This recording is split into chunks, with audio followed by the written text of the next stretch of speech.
Eucaristía, fe en Jesús, opción final. Quinta homilía de las 5 sobre el capítulo 6 del Evangelio de San Juan, la multiplicación de los panes. Escuchemos primeramente, hermanos, en directo el texto evangélico de este domingo 21 del ciclo B, correspondiente a los versículos 60 al 69. Muchos de sus discípulos al oírlo dijeron: este modo de hablar es duro, ¿quién puede hacerle caso? Sabiendo Jesús que sus discípulos lo criticaban, les dijo: ¿esto os escandaliza? Y si vierais al Hijo del Hombre subir a donde estaba antes, el Espíritu es quien da vida, la carne no sirve para nada. Las palabras que os he dicho son espíritu y vida. Y con todo hay algunos de entre vosotros que no creen. Pues Jesús sabía desde el principio quiénes no creían y quién lo iba a entregar. Y dijo: por eso os he dicho que nadie puede venir a mí si el Padre no se lo concede. Desde entonces muchos de sus discípulos se echaron atrás y no volvieron a ir con él. Entonces Jesús les dijo a los 12: ¿también vosotros queréis marcharos? Simón Pedro le contestó: Señor, ¿a quién vamos a acudir? Tú tienes palabras de vida eterna, y nosotros creemos y sabemos que tú eres el Santo de Dios. Palabra del Señor.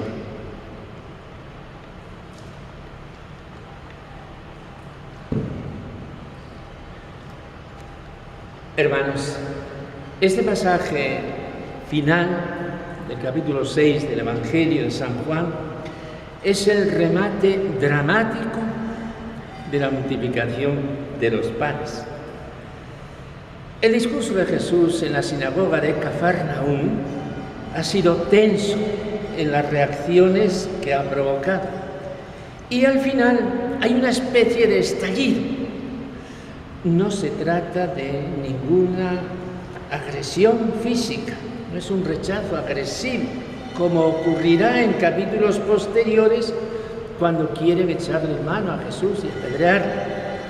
Aquí no hay enemigos de Jesús, aquí se trata exclusivamente de amigos, de quienes le habían seguido con curiosidad, con simpatía y hasta con entusiasmo. La palabra discípulos es la palabra que se usa, en este caso, al hablar de los interlocutores de Jesús. No se trata de los judíos, sino del círculo de los que hasta este momento eran sus adictos.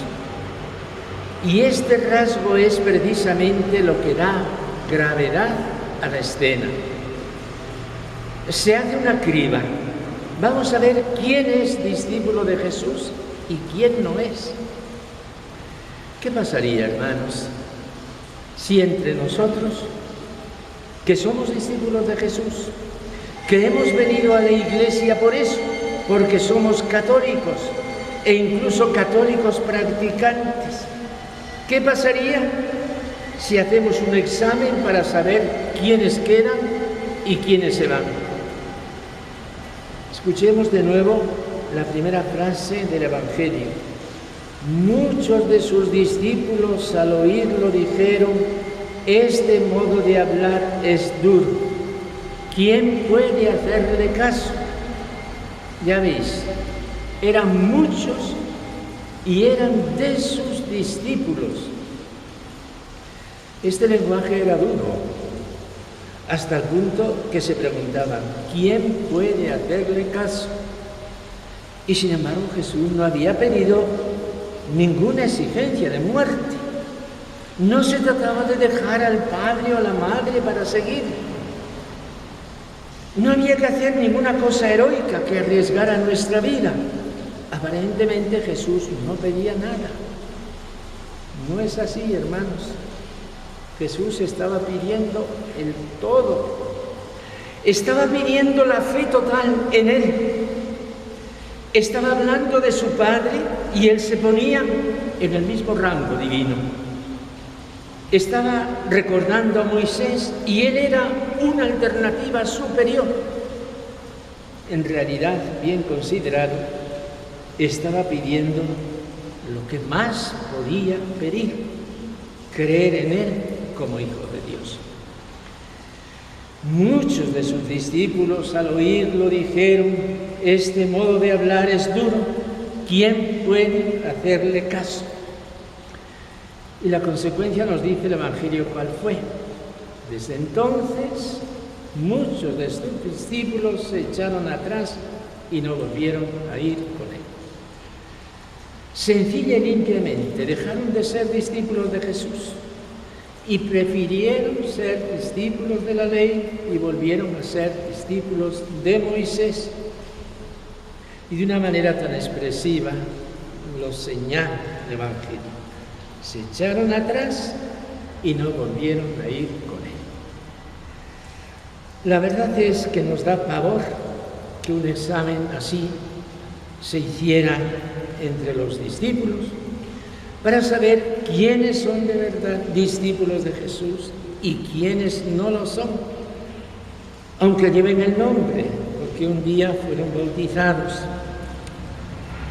Hermanos, estamos hablando de cosas muy serias en las que nos molestaría mucho entrar de verdad en clarificaciones, porque no nos incomoda demasiado un cristianismo sociológico.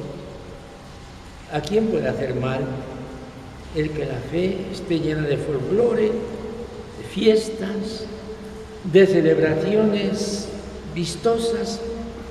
Todo esto es muy bonito y da un colorido a la vida. Y sería insensato el alcalde que pretendiera suprimir esos festejos que pertenecen a las tradiciones del pueblo. Todo eso es legítimo, si es verdadero, si responde a una fe que lo justifica. Pero todo eso es ambiguo, incluso vacuo, si no responde a una fe cristiana que lo motiva. El texto sagrado nos lleva a la encarnación y a la Eucaristía. Y en esto debería centrarse el examen de la fe. ¿Tú crees en la venida del Hijo de Dios a la tierra? ¿O acaso esto es un puro mito religioso? ¿Tú crees en la presencia de Dios encarnado en la tierra, Cristo presente en los humildes, en los dolientes, en los pobres? ¿Tú crees que Cristo está en la Eucaristía que celebramos los cristianos y especialmente los domingos la celebramos como memorial del Señor muerto y resucitado? ¿Tú crees que la Eucaristía es la carne del Hijo de Dios, la sangre del mismo Hijo de Dios? Hermanos, estas serían las preguntas para contestar en un examen. Preguntas que no hay que contestar en un papel, sino que tienen que verse puestas en la vida. Sigamos con el Evangelio, porque Jesús hace ahora el examen al grupo de los apóstoles, a ese grupo que en aquellos tiempos se llamaba los 12. Les hizo pues el examen: ¿también vosotros queréis marcharos? Y Pedro dio la respuesta como jefe de grupo. A lo mejor creía que hablaba por todos. Si era así, se equivocaba. Simón Pedro dijo: Señor, ¿a quién vamos a ir? Tú tienes palabras de vida eterna y nosotros creemos y sabemos que tú eres el Santo de Dios. Hermanos, esta es la fe de la Iglesia, la que nosotros queremos profesar. la que queremos pronunciar desde lo íntimo del corazón hoy al recibir a Jesús en la Santa Comunión. Pedro hablaba y decía la verdad, pero sin saberlo no representaba a todos. Había uno que no habría dado su conformidad y ojalá que en aquel momento hubiera sido valiente y se hubiera echado atrás. Ojalá que Judas entonces hubiese dicho: no estoy convencido, me voy.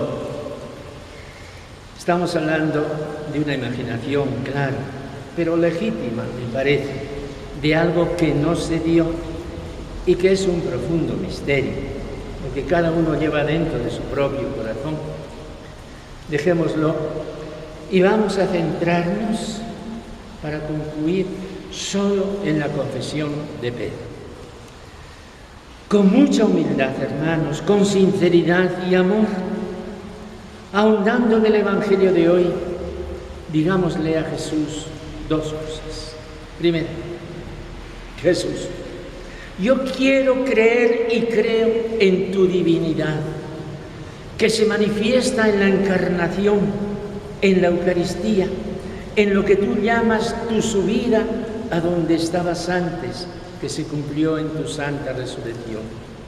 Segundo, Jesús, yo creo que tú, que eres el Santo de Dios, eres el único Santo.